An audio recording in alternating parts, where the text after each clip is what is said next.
दोस्तों western railway RRCWR ने act apprentice के पद पर 5,349 वैकेंसी निकाली है। जॉब लोकेशन की बात करें तो सभी वर्कशॉप और ज्यूरिसडिक्शन जो कि वेस्टर्न रेलवे के अंदर आते हैं वहां पे आपको जॉब मिल सकती है।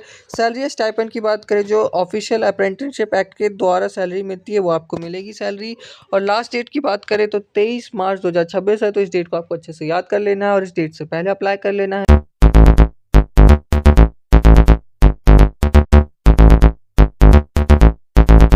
एज लिमिट और एलिजिबिलिटी की बात करते हैं तो एजुकेशनल क्वालिफिकेशन में you must have pass your 10th class, यानी आपको 10th पास चाहिए 10+2 सिस्टम से।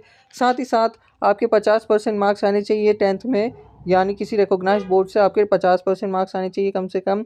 साथ ही साथ आपके पास ITI सर्टिफिकेट होना चाहिए इन रिलेवेंट फील्ड, यानी जिसके लिए भी आप अप्लाई कर रहे हैं उसमें। साथ ही साथ कैंडिडेट हुज 10th और ITI results are still awaiting on February 18 are not eligible, यानी कि जो कैंडिडेट जिनका 10th पास नहीं हुआ या फिर ITI का जो रिज़ल्ट है वो 18 फरवरी को नहीं आया है 2026 को, तो आपको अप्लाई नहीं करना है। जिनका पहले से आ चुका है उन्हीं को अप्लाई करना है। एज लिमिट की बात करें तो मिनिमम एज 15 साल है और मैक्सिमम एज 24 साल है। साथ ही साथ एज रिलैक्सेशन भी है यहाँ पे। SC ST कैंडिडेट्स के लिए 5 साल की, OBC कैंडिडेट्स के लिए 3 साल की और पर्सन विद डिसेबिलिटी के लिए 10 साल मतलब 10 साल की यहाँ पे छूट मिल रही है। एक्स सर्विसमैन को भी छूट मिलेगा जो कि आप देख सकते हैं इनके ऑफिशियल वेबसाइट पर जाके। वैकेंसी की बात करें तो BCT डिवीजन में 1352 पोस्ट, BRC डिवीजन में 852 पोस्ट, ADI डिवीजन में 1073 पोस्ट, RTM डिवीजन में 492 पोस्ट, राजकोट में 256, भावनगर में 245, लोअर पैनल में 437, महालक्ष्मी में 146, भावनगर में 181, दाहोद में 359, प्रतापनगर में 73 पोस्ट, साबरमती में 100 पोस्ट, साबरमती सिग्नल वर्कशॉप में 25 पोस्ट और हेडक्वार्टर ऑफिस में 48 पोस्ट है। तो बाकी आप इसकी डिटेल हमारे वेबसाइट latestjobsnow.online पे आके देख सकते हैं। एप्लीकेशन फ़ीस की बात करें तो जनरल, OBC और EWS कैंडिडेट्स के लिए 100 रुपये फ़ीस है। SC ST PWD और वुमेन कैंडिडेट्स के लिए कोई फीस नहीं है, यानी वो फ्री में अप्लाई कर सकते हैं। सिलेक्शन प्रोसेस की बात करें तो मेरिट लिस्ट पे यहाँ पे आपका सिलेक्शन होगा, यानी जो आपके 10th में मार्क्स आए हैं और साथ ही साथ जो ITI में आपके मार्क्स हैं उसका एवरेज निकाला जाएगा और उस बेसिस पे मेरिट लिस्ट प्रिपेयर की जाएगी जिसमें आपका नाम आएगा। फिर डॉक्यूमेंट वेरिफिकेशन होगा जिसमें आपके सारे ओरिजिनल डॉक्यूमेंट्स देखे जाएंगे। एक छोटा सा मेडिकल एग्जाम होगा जिसके बाद आपका फिर फाइनल अपॉइंटमेंट हो जाएगा। तो there is no written exam और interview for this apprenticeship selection, यानी इस अप्रेंटिसशिप के लिए आपके लिए कोई भी रिटन एग्जाम आपको देना नहीं है और साथ ही साथ कोई भी इंटरव्यू भी नहीं है आपका, यानी आपका जो 10th का मार्क्स है और साथ ही साथ जो ITI का मार्क्स है उसके बेसिस पे आपका यहाँ सिलेक्शन हो जाएगा। डॉक्यूमेंट्स क्या क्या लगेंगे तो आपके पास 10th क्लास का मार्कशीट होना चाहिए, 10th क्लास पास सर्टिफिकेट होना चाहिए, यानी मार्कशीट ही चलेगा यहाँ पे। ITI सर्टिफिकेट होना चाहिए जिस भी फील्ड के लिए आप अप्लाई कर रहे हो उसका। कास्ट सर्टिफिकेट होना चाहिए SC ST OBC कैंडिडेट्स के पास। PWD सर्टिफिकेट अगर आप पर्सन विद डिसेबिलिटी हैं तो आपके पास उसका सर्टिफिकेट होना चाहिए। आधार कार्ड होना चाहिए आइडेंटिटी वेरिफिकेशन के लिए। पासपोर्ट साइज फोटोग्राफ होना चाहिए, रिसेंट कलर होना चाहिए। साथ ही साथ सिग्नेचर लगेगा आपका, एक ईमेल ID और मोबाइल नंबर लगेगा। डोमिसाइल सर्टिफिकेट लगेगा, अगर आपको कोई प्रेफरेंस चाहिए किसी स्टेट के लिए तो आपको वहाँ का मूल निवासी देना होगा। डिस्चार्ज सर्टिफिकेट, अगर आप एक्स सर्विसमैन है पहले से कहीं काम कर रहे थे तो उसका डिस्चार्ज सर्टिफिकेट लगेगा। साथ ही साथ आपको always keep original document safe and have multiple photocopies ready, तो आपको सारे ओरिजिनल डॉक्यूमेंट्स अपने तैयार करके रखने हैं और साथ ही साथ मल्टीपल उसके फोटो यानी बहुत सारे फोटोकॉपीज भी करा के रख लेने हैं। अगर आपका नाम आएगा तो आपको आगे ज़रूरत पड़ेगी।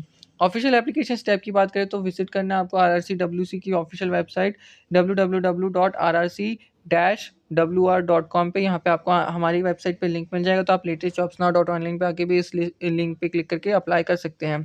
फिर आपको वहाँ पे फाइंड एप्लीकेशन लिंक, वहाँ पे आपको होम पेज में engagement of act apprenticeship 2025 to 26 मिल जाएगा, तो वहाँ पे आपको क्लिक करना है। फिर न्यू रजिस्ट्रेशन में जाना है, अगर आपने पहले से रजिस्टर नहीं कराया है, न्यू रजिस्ट्रेशन करना है तो आपको एक रजिस्ट्रेशन ID और पासवर्ड मिलेगा। फिर उससे आपको लॉगिन कर लेना है, सारा डिटेल फिल कर लेना है, जैसे कि आपके 10th और ITI का मार्क्स, नाम, फादर्स नेम वगैरह सब आपको डिटेल भर देना है। फिर आपको अपलोड डॉक्यूमेंट्स यानी सारे अपलोड डॉक्यूमेंट करना है, जितने भी आपके इमेजेस है, फोटोग्राफ है, सिग्नेचर आपको अपलोड करना है। ITI के सर्टिफिकेट या फिर कास्ट सर्टिफिकेट या PWD सर्टिफिकेट तो वो आपको हाई क्वालिटी में अपलोड करना है।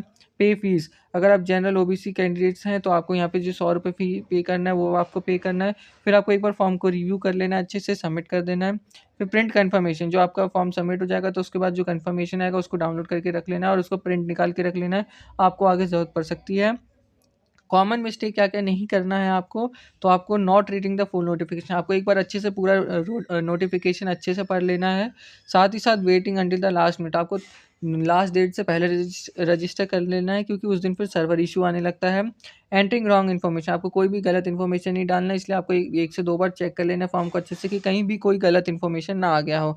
अपलोडिंग इनकरेक्ट डॉक्यूमेंट्स, आपको कोई भी इनकरेक्ट डॉक्यूमेंट अपलोड नहीं करना है, यानी गलत डॉक्यूमेंट अपलोड नहीं करना है। और साथ ही साथ जो डॉक्यूमेंट्स अपलोड करेंगे वो आपका हाई क्वालिटी होने चाहिए, ठीक है, तो आपको ये ध्यान दे लेना है। नॉट पेइंग द फी, तो आपको फ़ी यहाँ पे पे करना है। अगर आपकी कैटेगरी में फ़ी है पे करना, तो आपको फ़ी भी पे करना है। बिना फ़ी के आपका फॉर्म रिजेक्ट हो सकता है। अगर नहीं पे करने का आपका मतलब उस कैटेगरी में आ रहा है जिसमें फ़ी पे नहीं करना है, तो आपको पे नहीं करना है। साथ ही साथ यूजिंग एन इनएक्टिव ईमेल और मोबाइल, तो आपको एक्टिव मोबाइल नंबर जो आप इस्तेमाल करें वही मोबाइल नंबर और ईमेल यूज़ करना है। इनएक्टिव वाला ये जो बंद हो चुका है वो नहीं डालना है। अप्लाइंग विथ अवेटिंग रिजल्ट, आपका अगर रिजल्ट अवेट है, यानी आपका 10वीं और आईटीआई का रिजल्ट अभी नहीं आया, तो आपको अभी अप्लाई नहीं करना है। 18 फरवरी से पहले का रिजल्ट आ जाना चाहिए आपको, तभी इस पे आपको अप्लाई करना है। इंपॉर्टेंट डेट्स की बात करें तो ऑफिशियल नोटिफिकेशन 18 फरवरी 2026 को रिलीज़ हुआ था। ऑनलाइन एप्लीकेशन जो है वो 21 फरवरी 2026 से 11 बजे से चालू हो चुका है। ऑनलाइन एप्लीकेशन की जो लास्ट डेट है वो 23 मार्च 2026 है, और फ़ी पेमेंट की भी जो लास्ट डेट है वो 23 मार्च 2026 है। तो आपको इस डेट से पहले पहले अप्लाई कर लेना है, फ़ी पेमेंट कर लेना है अगर आपका फ़ी पेमेंट है तो आपको ये बात अच्छे से ध्यान में रखना है। साथ ही अगर आपको अप्लाई करना है तो यहाँ पे आप अप्लाई ऑनलाइन का यहाँ पे ऑप्शन मिल जाएगा, इस पे आप क्लिक करेंगे तो आप ऑफिशियल वेबसाइट पे चले जाएँगे।